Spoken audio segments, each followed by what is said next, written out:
Okay, quick introduction. If you've been following me on Instagram, you know that I'm taking a break currently from social media. I don't consider YouTube a social media as much as I do Instagram or Facebook. And just a heads up, basically recently I've been in this volunteer mental health program, and I've been reading booklets to like my friends and people that really need the confidence and basically finding out new ways to help themselves and bettering, like, I guess, how they view themselves or how they view the world, really. And yeah, the intro has to be short because we have 8 booklets to go through. So, first one, I'm not good enough. How to overcome low confidence. Who says you're not good enough? You weren't born thinking I'm not good enough. Someone or something made you feel that way, perhaps a long time ago. Maybe your parents or carers didn't praise you or show that they cared enough. Maybe your classmates were cruel about your shape, size, or abilities. Maybe you expect so much of yourself that failure is bound to happen. Whichever way the idea got into your head, the fact is, it's there now, and it's been rattling around for so long that you believe it. When you believe you're no good, you start to behave as if it's true, hiding away, not trying new things, keeping quiet about what you want, apologizing all the time, not bothering to look after yourself, all of which means you don't live or enjoy life as much as you could.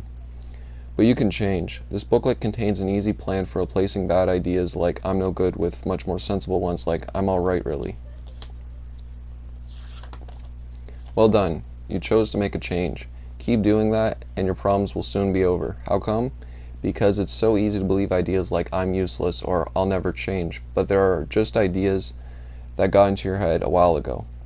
If a different idea that got in there instead, like I'm alright really, you wouldn't be reading this booklet. So what we're going to do in the next few pages is show you how to develop positive ideas about yourself and put them into your head where they should have been all along.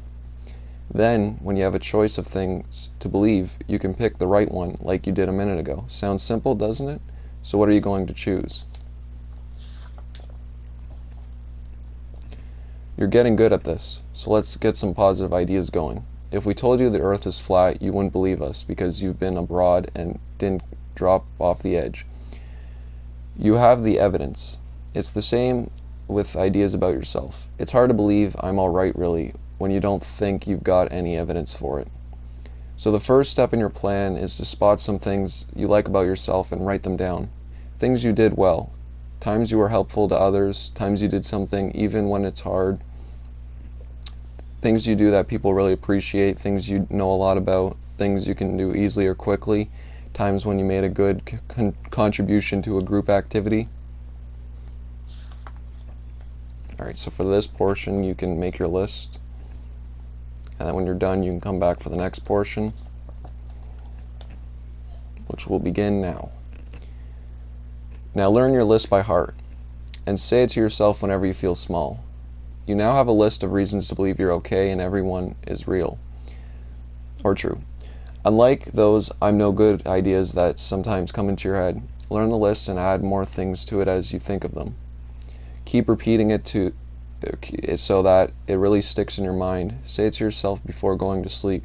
Recite your list quietly when you have a moment to yourself. After a while, it will help to replace some of the negative ideas that have been hanging around for so long. Even better, you can also use your list in emergencies whenever you get into a situation that makes you feel small. Just read the list over and over again, and it will start to change the other stuff. It's just like you did on the last few pages, choosing a more sensible option instead of the I'm useless one. On the next page is a chart that could help you even more. Don't think this: I can't do it, I'm not good looking, I'm boring, people don't like me, I'm not good at things, I mess everything up. Think this instead: I can do it because I did. I look just fine. I'm interesting, I know about blank. Some people like me. I have strengths and weaknesses like everyone does. I'm good at blank.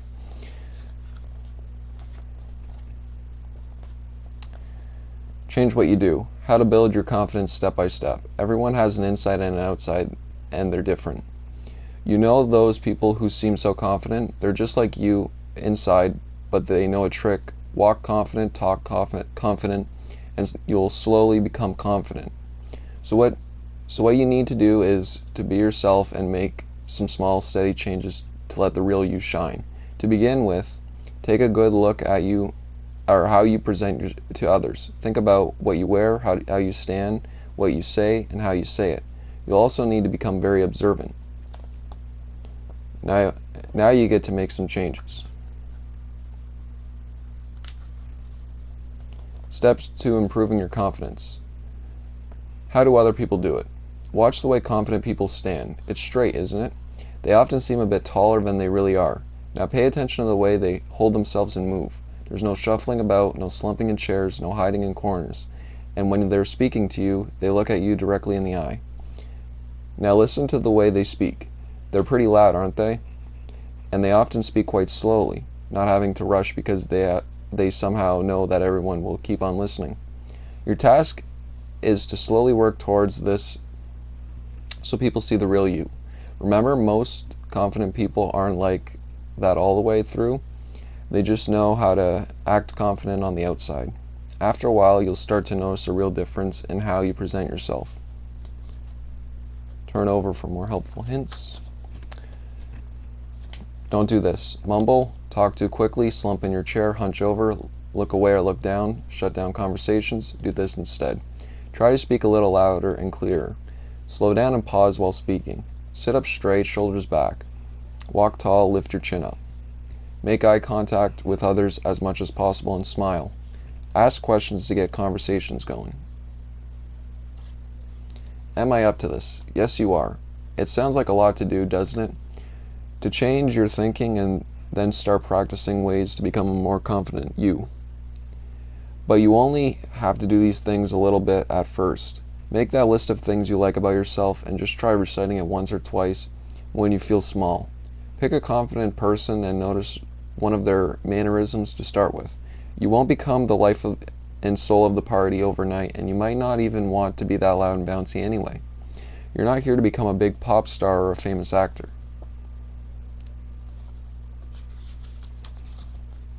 Good enough is good enough. Don't beat yourself up.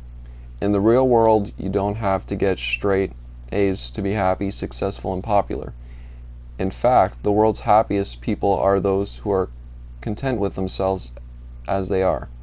So whenever you're being hard on yourself for not doing something perfectly, not coming top of the class or finishing first in the race, say this to yourself: there's no such thing as perfect, just do what you can do. You're doing fine. Here's how to stay that way. Choose sensible ideas, not bad ones. Fill in your list of things you like about you. Learn it by heart and use it to change the negative ideas in your head. Recite it to yourself before going to sleep. Use the list in situations that make you feel small and choose the I am okay idea, not the I am useless one. Walk and talk with confidence. Remember, most confident people aren't like that all the way through.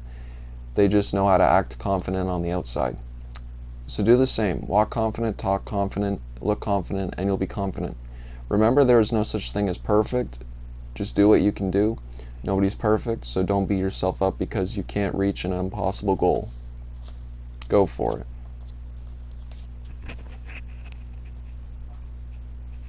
For the next booklet, we will start Why Does Everything Always Go Wrong?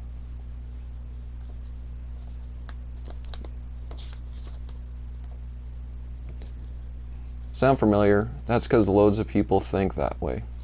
But when you're already feeling pretty bad, thoughts like these make you feel even worse. The fact is, bad thoughts cause bad feelings. It's not just the other way around. So one way to feel better is to do something about the bad thoughts. This booklet will show you how. Good move. You turned the page. You didn't say, oh, forget it, and throw the booklet out. You turned the page and took a giant leap towards feeling better by yourself. Keep on turning and you'll find out how to keep on feeling better and better with the amazing bad thought busting program. On the next 2 pages is a bad thought spotter. Use it to check if you're having any of the usual thoughts that mess people up. Bad thought spotter. Bad thoughts are also known as unhelpful thinking styles. Here are some examples to help you spot when your thinking isn't helping. If you check one or more boxes on the right, you've spotted a bad thought that you can fix with the amazing bad thought busting program.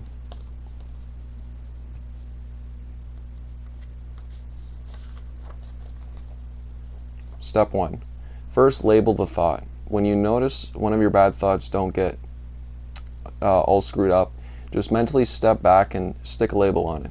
Oh, that's just one of those bad thoughts. When you label a bad thought this way, it loses its power and you realize it's just part of being upset.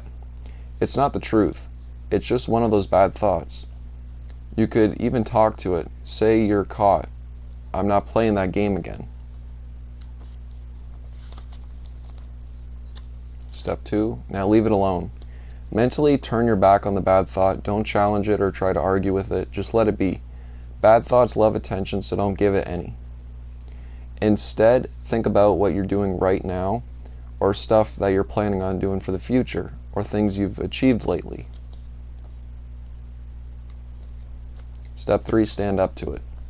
Don't be bossed around by bad thoughts. Bad thoughts can be intimidating, but although they sound strong, they're really weak underneath. And they tell lies. They say you won't like doing something. They say you won't succeed if you try. They tell you you're no good, or you're scared, or nobody likes you. But this is just the bad thought, not the truth. If the thought says don't, then do. If the thought says can't, say can, right back at it. Easy for us to say, you're right.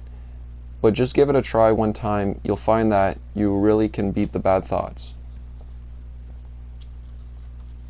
Step 4, give yourself a break. Be a better friend to yourself, you deserve it. Bad thoughts are how we beat ourselves up when we're upset. So if you're having trouble with a bad thought, think what the person who loves you the most in the whole world would say to you right now. They disagree with the bad thought. They'd remind you that you're not a loser or stupid or bound to fail. Trust these positive things and let them help get rid of the bad thoughts. Step 5, how to beat the really bad ones. Some bad thoughts are hard to beat. They keep coming back and you wonder if you'll ever get the better of them. Here are some questions you can ask that will help. Look at the situation differently. First, imagine what it would be like if it was a friend and not you who's having this bad thought. What advice would you give? Now, give the same advice to yourself. Put your thought or worry into perspective. Will it matter in 6 months? Will you even remember what the problem is? If it won't matter in 6 months, it's probably not that important now. How would others deal with the problem? Think about someone who seems to handle problems well and work out what they would do or how they would think in this situation.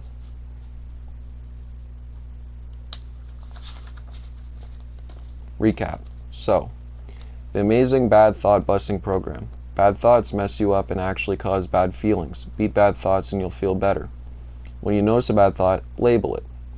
Oh, you're just one of those bad thoughts. Step 2, leave it. A bad thought needs attention, so don't give it any. Step 3, stand up to it. Bad thoughts are intimidating but weak underneath. You can beat them. Step 4, give yourself a break. What would someone who really loved you say? Trust them and let them help you beat the bad thought. Step 5, look at it differently. Give yourself the advice you'd give to a friend. Ask yourself, will it matter in 6 months? Go do it. Don't worry if this seems hard at first. It takes practice to beat bad thoughts. But the amazing bad thought busting program really works. So keep trying, and within a few days, you'll have your bad thoughts on the run and be feeling better.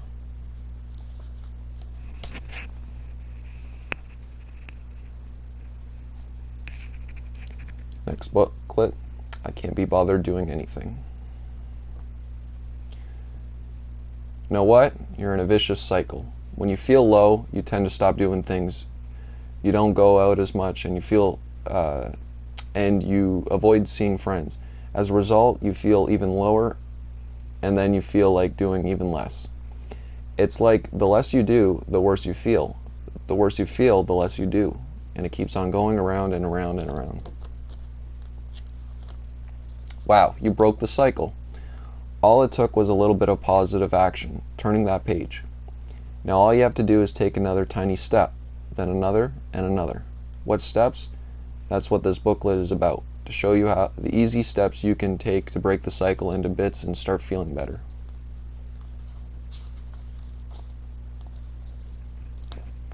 Think about yesterday. Start by thinking about the last 24 hours. Write down everything you have done. Include the things you like. Things you like. Talking to a friend on the phone, going to the gym, watching TV, etc. Then score them out of 10 for pleasure, achievement, and feeling close to other people. The first few spaces are filled in to show you how to do it. Doing this will help you understand what's good in your life and also to realize what's missing. About closeness.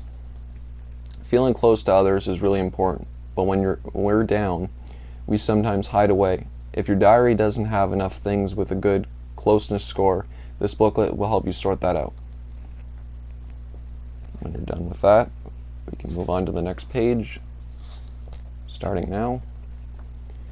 Anything missing from your diary? Are you ignoring important things? Eating well, looking after yourself, keeping up with homework, blogging, talking to friends, eating with family or friends, and doing hobbies. They all seem too much trouble when you're down. The problem is, avoiding these essentials make you feel worse and can get you in a mess. So here's what you do. Choose one thing that wasn't in your diary but should have been, and do it now. Make that call, do some tidying up, get out of your room and reconnect with people. You'll feel loads better afterwards, and you'll be able to add it to your diary and put a 10 in the achievement box. Find something to get up for. Rebuild your routine. Having to get out of bed, walk the dog, or go running can be a real pain, especially on cold mornings. But it's also a great way to feel better. No dog, don't run. Then make yourself a routine with other things. Get up and showering, eating breakfast, playing your music, getting on the bus, making the most of the activities you can do. And if you rebuild your routine with the things that involve others, phone a friend every morning, study at a friend's house after school, you'll feel even better because of the closeness thing we mentioned before. It needs to be a daily routine too. Choose something every single day that you need to get up and get out of bed for. Don't sleep all day on the weekends. Remember, the less you do, the worse you feel. The worse you feel, the less you do. Now make a list of things you enjoy. Check your diary and pick out the things you did that scored highly for pleasure or closeness to others. Write them down here. Again, next page. What about things you've stopped doing? Your diary may not contain all the things you like to do, so have a look through this list and tick the ones that apply to you, stuff you used to enjoy but haven't felt like doing lately. What are the things you value and see as important for you to do?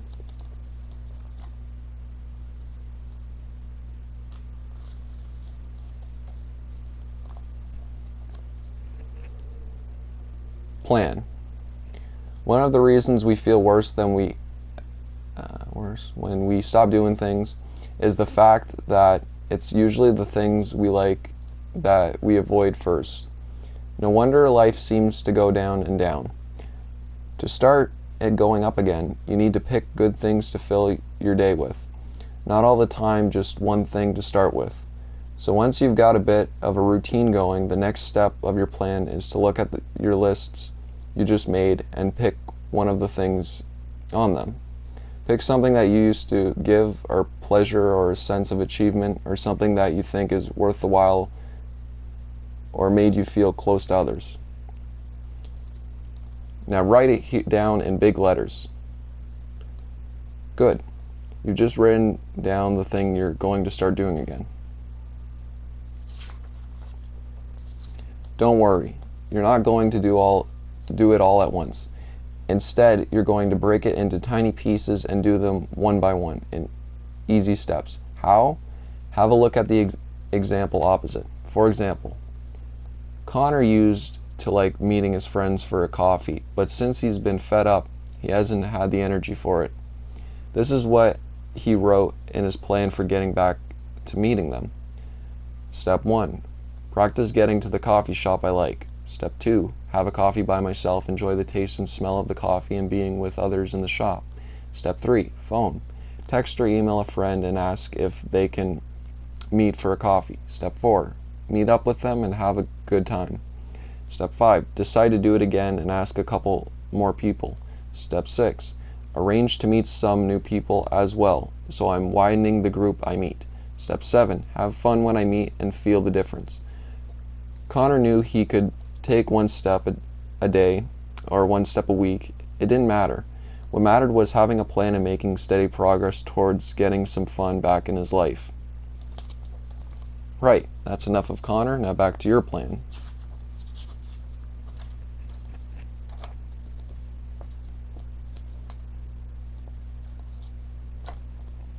Now think about the little steps you can take towards doing it again. Make them really small and unnecessary. Don't be ambitious, be easy on yourself.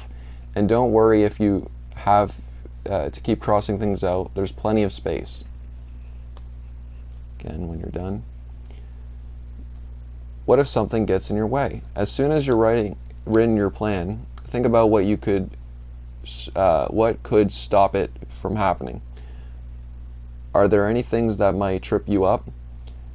What about other people? Could someone be unhelpful at any stage?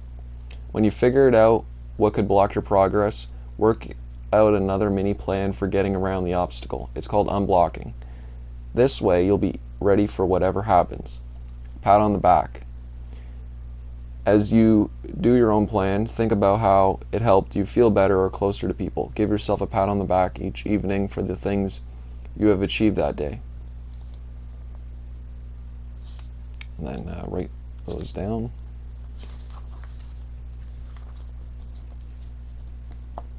Now check your plan. Is it realistic?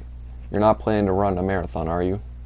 Are you aiming at just one thing? Don't try and do more than one item on your list. You can always pick another when you've sorted out the first one. Is it slow? There's no need to rush things. Your plan can take as long as you like, so as long as you stick to it step by step. Is it easy? Make your steps small and easy and you'll be more likely to do them. Are you ready to unblock it? Have you thought about it? Or have you thought about what you could do or what could go wrong and how to deal with it? Then go for it. Hang on. What if this doesn't work? Don't worry if you don't finish your plan. Just getting started with will be the cycle busting and help you to feel better.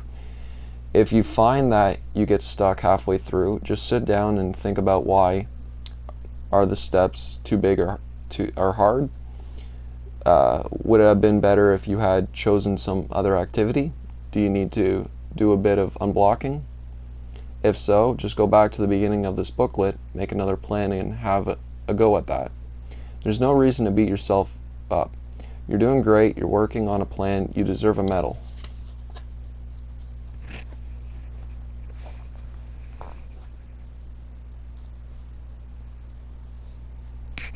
Next booklet, the things you do that mess you up and how to stop doing them. If it makes me feel better, why should I stop? Just leave me alone. What I need now is chocolate. We've all said this, and most of the time it's not a problem at all. But when you're feeling down, the things that get you through can also become the things that mess you up. One bar of chocolate becomes a comfort eating habit. One scratch becomes a cycle of risky self-harm. One question, are you still my friend, becomes a constant need for reassurance. And instead of getting better, you get worse. But this doesn't need to happen. Turn the page and you'll be taking the first step towards getting in control of the things you do. You're on your way. The first step is the most important, and you just took it. You made the decision to stop letting unhelpful behaviors mess up your life. Now we're going to help you work out what you're doing too much of, and then show you how the 4C strategy can help you to stop or cut down. How do you know when something is messing you up? It's not what you do, it's how much you do it. We're not trying to be the fun police. There's nothing wrong with spending time alone, or a bit of retail therapy. But when you're feeling low, you can start to lean on things, using them to help you get through a bad time. Other, not so obvious behaviors can also be props, like lashing out at other people physically or just by shouting, cutting yourself, hiding away from the world. Trouble is, too much of this kind of stuff makes you feel worse, not better. You get into a kind of a vicious cycle, doing something that seems to help for a bit, but finding that it actually makes life worse in the long run. Turn the page and check whether you're doing too much of something.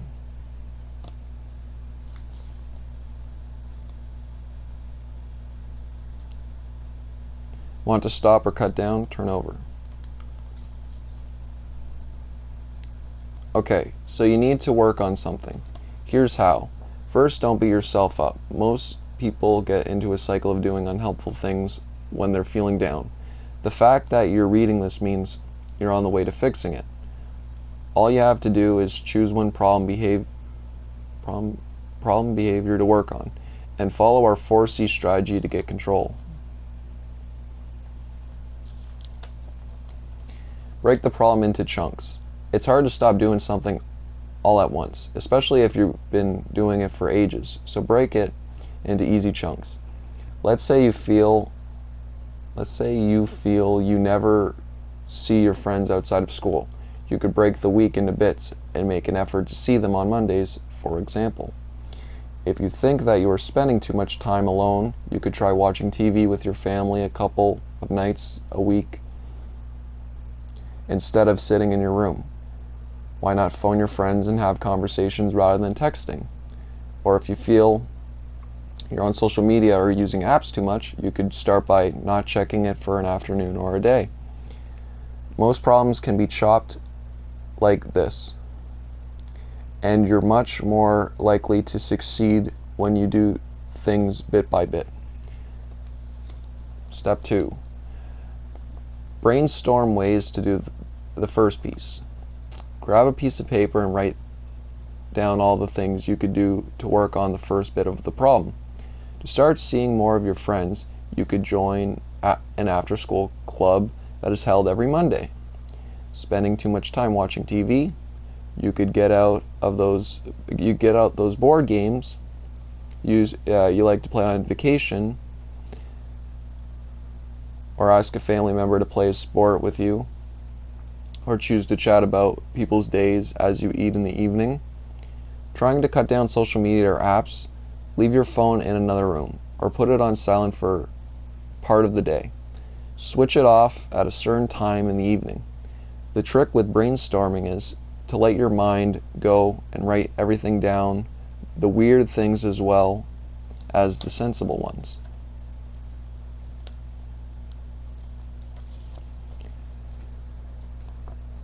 Choose an idea and make a plan to do it. Look at your brainstorm ideas and pick one that looks doable.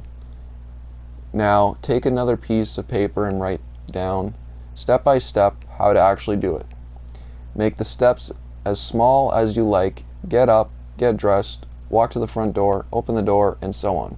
Or, to see your friends after school more, text a friend, look at activities you could do together, sign up for an after-school club, invite someone to your new favorite coffee shop like that.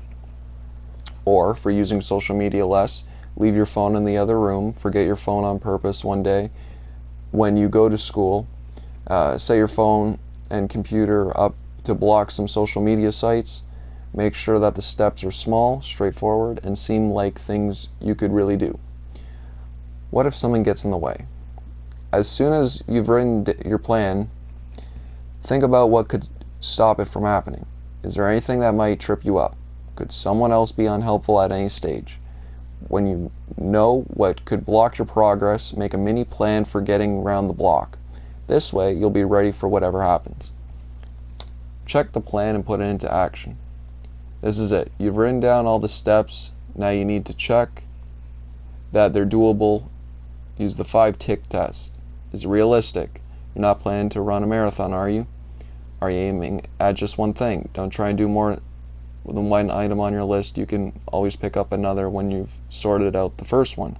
Is it slow? There's no need to rush things. Your plan can take as long as you like, so long as you stick to it step by step. Is it easy? Make your steps small and easy, and you'll be more likely to do them.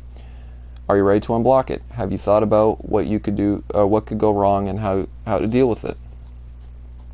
5 check marks? Then go for it. Now it's your turn. Just take it step by step. Even a problem that seems huge can be tackled with the 4C strategy. The secret is breaking everything down into small, manageable pieces. When you're making your plan, be sure that the steps are small and doable. When you're doing the plan, take it step by step. If things get scary in the middle, give yourself a rest or a breather. Then get back on track, taking one small step at a time until you've got your plan into action. Be steady and determined. Use the 4C strategy and you'll be able to stop doing the things that mess you up. Go for it.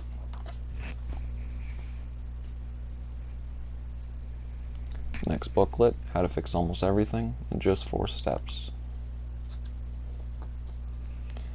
Yes, almost everything. It doesn't matter what you want to do. This 4C strategy will help you do it. It works particularly well if you're feeling low. In fact, works even if you're so fed up you can only just be bothered reading this page. The idea is to break your problem or target into tiny little chunks by themselves are easy to do. Then you work out how you're going to do each chunk, make a plan, and carry it out. It's called the 4C strategy. It's like getting up a climbing wall. How to get to the top of an enormous climbing wall. A. Break the climb into chunks. B. Take one step at a time. Problems are like a climbing wall. They look huge, far too big to deal with, but when you break them down into smaller bits, they're less intimidating and a lot easier to fix or climb.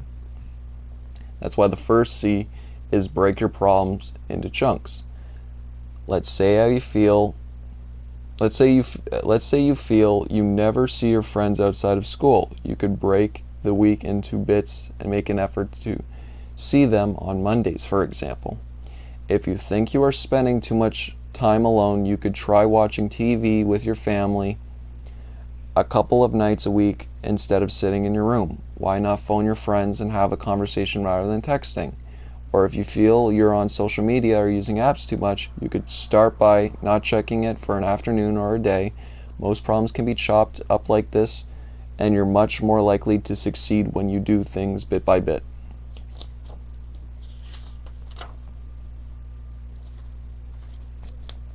Brainstorm ways to do the first piece. Grab a piece of paper and write down all the things you could do to work on the first bit of the problem.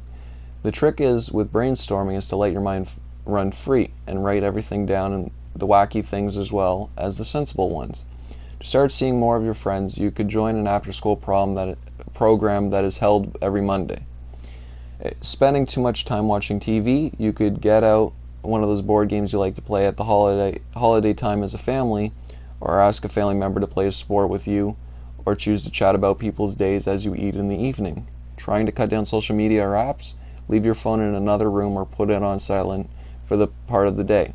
Switch it off at a certain time in the evening. If you write everything down, there's bound to be a good idea in there somewhere. Choose an idea and make a plan to do it, step by step. Look at your brainstorm ideas, choose one that looks doable and that doesn't scare you too much. Now take another piece of the paper and write down step by step how to actually do it. Make the steps as small as you like. Okay, this looks exactly what I just finished reading.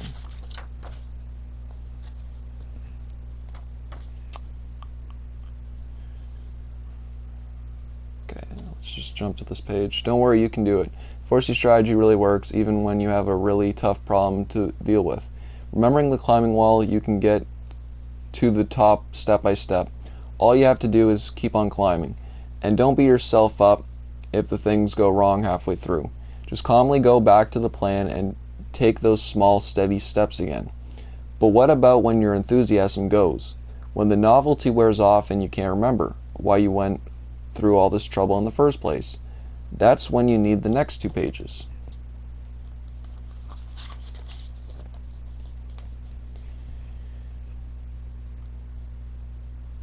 Alright, now this is new stuff.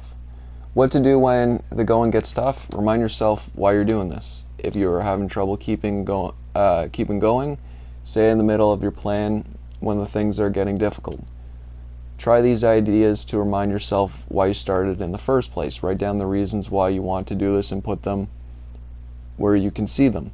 Think about the state you'll be in 2 or 3 years time if you give in now. Write that down and stick it to where you can see it. Think about the advantages of succeeding: better health, better relationships, enjoying school more, having more friends, having more fun, having more money, doing better overall. Write those down and put them where you can see them. Tell as many people as possible that you're doing so that they can help you or remind you when you slip. Ready for some real life examples? If you're not sure how to apply the 4C strategy to the problem, the next few pages will help. They're full of real plans showing how people like you have fixed different things and turned their lives around.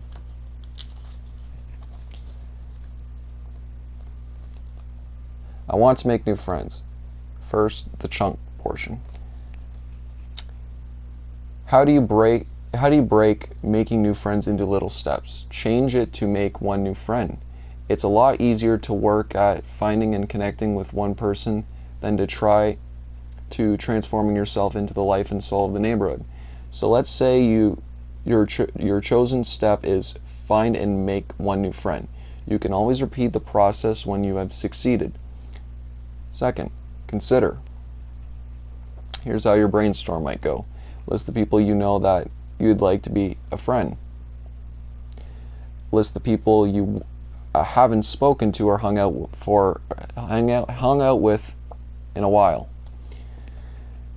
Stop eating alone in the cafeteria and sit with other people. Ask people you know to introduce you to other people. Join a club or society. If it involves sports or fitness, you could crack 2 problems at once. Step C, choose. Let's choose an idea. 1. List the people you know already that you'd like to be a friend and make a plan.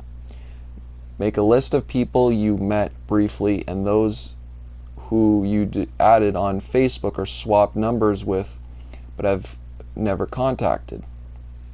If you have no way of contacting them but you know their name, add them on Facebook with a friendly message. Now take a look at those whose numbers you have and those who are already your Facebook friends. Choose one person and text or call them up, or send them a message on Facebook. Invite them to study with you, go for a coffee, or go to a gig. If they are someone you know from school, ask them if you can borrow their book or ask them a question about a difficult piece of work. Repeat this process with the next person on your list. Step 4th, check. Check the plan. See pages 10 and 11, and if you have 5 check marks, go for it. And remember, if this plan doesn't work out or it gets too much for you in the middle, don't beat yourself up. Just go back to the brainstorm and pick another idea to try. I need to study for exams. First, chunk. Almost everyone is worried about exams, and sometimes you can get like a deer in the headlights. There's so much to do, so many subjects to study that you just can't get started. This is where the idea of taking small steps is really handy and really obvious. Don't try and study everything. Just do one subject at a time, so your chunks could be history, geography, English, math, science, and so on. What chunk to choose? Let's say history. That's the first C. Chunk. Consider. A brainstorm about ways to study. History could come up with ideas like make a list of the chapters you need to read and go through them one by one. Make a time table so that you could cover everything by the exam. Find a friend who's doing the same exam and work together. Divide your week into study periods and don't go out or watch TV at those times. Decide on 3 days a week for study and text your friends to say your phone will be off on those days. Pitch a tent in the garden and do all your studying in there, away from the TV. Go to the library and get some books out about studying techniques. Choose. Let's say you choose the idea, find a friend and work together. This is what your plan could include. Call your friends in the same class, one by one, and the outline of your idea. Do a deal with the first one who agrees. Get together and decide on a day to start work. Decide on a place to work. Discuss the study methods you will use testing each other. Have a plan for when motivation fades. Discuss and agree on a system of small rewards for a good work, maybe the movie theater once a week. Check your plan for 5 check marks and put it into action. And remember, you'll need motivation, especially when you've done the first couple of subjects and you're switching to math or something you don't like. Here are some of the things you could stick on the wall of your study room to remind you why you're doing this. Better exam results mean a better career and more money. Bad exam results mean little choice of what you do in life. Bad exam results only mean you'll have to do it all again next year. More people fail exams through not working. You'll feel great when you've done each subject and can reward yourself. A good performance in exams usually means a great summer holiday.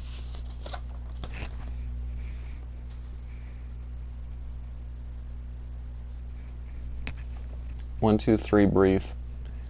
Taking charge of anger and irritability. Excuses. What reason do you use when you lose your cool? Did someone else say something, do something, or forget to do something? Was it a teacher, parent, guardian, or sports coach who pushed your buttons? Anger can have a helpful role.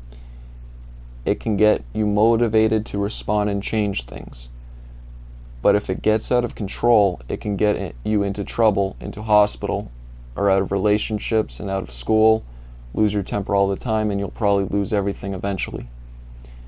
And anyway, temper tantrums are for kids, not young adults. They're what you do when you lose it. When all you can think of is throwing your toys out of the stroller, when you don't know the difference between being strong and being aggressive. It's weak to stay and argue. Doesn't sound right, does it? A lot of people say that standing your ground is strong, that you should look up to people who don't take any nonsense. But think about it. What happens when you lose your temper? Things get out of control and get you into trouble. People stay away from you. You end up on your own. What's so strong about that? Wouldn't it be better not to shout and get angry? Wouldn't it be better to be admired for being calm and in control? This book can help you do that, but you'll have to be strong, a lot stronger than your angry self. It's strong to keep your cool. Get a different plan. Strong, calm, controlled people choose to avoid aggravation in the first place, or they choose to react differently when they feel their blood start to boil. It takes real strength to do this. It's much easier to lose it. Shout or swear, stamp your feet, or throw a punch. This book will help you take the tougher option. When you use the 3-step plan that comes later, you'll really get to know your own temper and how to keep it under control. You'll become calmer, quieter, more powerful, and the people who count will know that you're a stronger person than you used to be.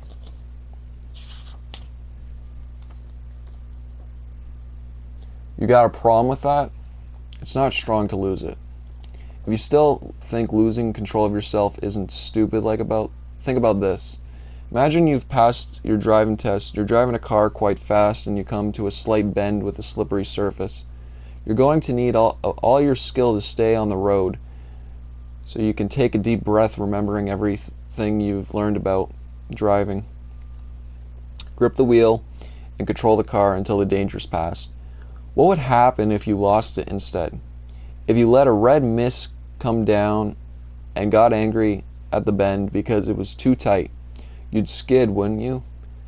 You, the car, and your passengers would end up in the ditch, in the hospital, or in the graveyard. In your life, you're always in that car. Your aim is to finish your journey in one piece. That slippery bend is just something that pushes your buttons. Use your skill to stay in control and you stay alive. Lose your temper and you don't. What's in it for me? Big respect. The self-respect you earn when you stay in control and use your skill and strength to handle a tough situation. Respect of your friends and family who look at you in a new way and start to realize that you're stronger than they thought. The respect of strangers who, when you speak calmly or walk away from angry situations, know that you help to make things better, not worse. There's not much that's more important than respect. If you agree then and think that you're strong enough to try our 3-step plan, turn the page and it's easy to be strong. As easy as step 1, know your buttons. Think about what makes you angry, the people or places that always seem to get you going. When you know your buttons, you can keep them from being pressed. Step 2, know your early warning system. You feel different just before you snap. With some people, it's heavy breathing. Other people, it's the blood pounding in their ears. Learn to spot these signs so you can move to step 3 before they turn into trouble. Step 3, know where the escape hatches are. You just decide to react differently this time. Some people pause and count to 10 or decide to walk away. Others have phrases that they say that diffuse a situation. When you have a few of these up your sleeve, you'll be able to stay in control. Breathe. As soon as you escaped, give yourself respect. You're strong, you're in control, you've steered the car around the slippery corner without losing it. You've been strong enough to keep your temper. Know your buttons. What always gets you going? Something your parent or guardian always says? Or your brother or sister? What about your friends? Other kids or teachers at school? These are all buttons you need to think about so that you know exactly which ones apply to you. Then you need to write them down on the next 2 pages. Why? Because when you know your buttons, you can keep them from being pressed. Go to different places, spending time with different friends, ignore other people's comments, get in control of the car, steer around the corner, and forget about what other drivers are doing.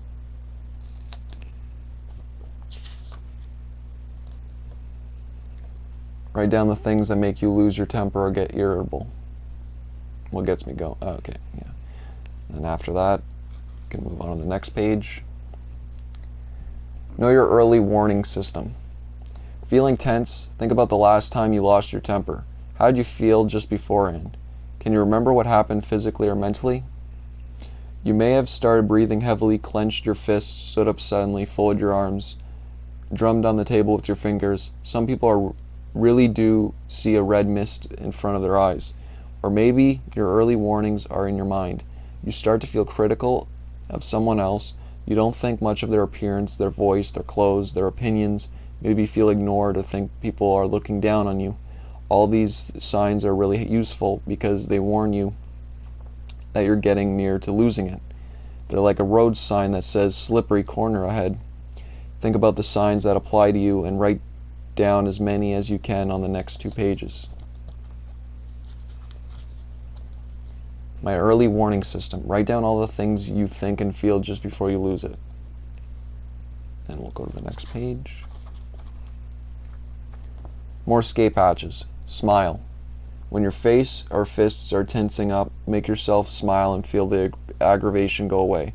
Don't just bare your teeth, give out a proper big smile that lights up your face. Others will notice and things will calm down. Say, you might be right about that. This works best when you really disagree with someone. Instead of arguing and getting angry, just say, you might be right about that. You don't have to mean it. It's an escape hatch. Often the other person will be so surprised that all the tension will drain away. Sit down. When we're about to burst, we need to be standing so we can fight or run or seem bigger than we are. It's a lot harder to get into trouble when you're sitting down, though. So when you get an early warning, stay in your seat or go find one. Hum. We're serious. What's your favorite song? Get into the habit of humming it to yourself when you get an early warning. Use it to change your focus. It works even better with slow, calming tunes. And finally, breathe. Relax your shoulders and breathe slowly. Often your shoulders are up around your ears when tension builds. If you notice this in the time you make and make a point of relaxing and letting them drop, you'll calm yourself and others too. Breathe slowly and think about slippery corners while you do it. When you breathe, close your mouth. It's hard to over-breathe, though. I think through your nose. And as you breathe, reconnect with your body and surroundings. Use it to center yourself, to step back and notice your reactions. Stop, think, and reflect. Use the breaths to focus and change how you react. So next time, follow the plan. Know your buttons. Get to know your buttons on your list. When you know them, you can keep them from being pressed. Step 2, know your early warning system. Learn your danger signs and look out for them so that you can move to step 3 before they turn into trouble. Step 3, know where the escape hatches are. React differently, count to 10, walk away, say the phrase, hum the tune. Whatever your chosen escapes are, use one as soon as you get an early warning sign. Breathe. Now give yourself credit. You're in control. You've responded well. You've steered the car around the slippery corner without losing it. You've handled this well.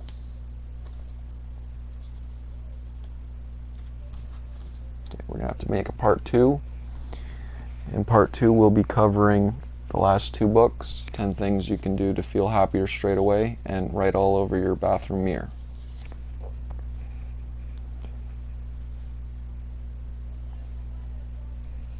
See you next time.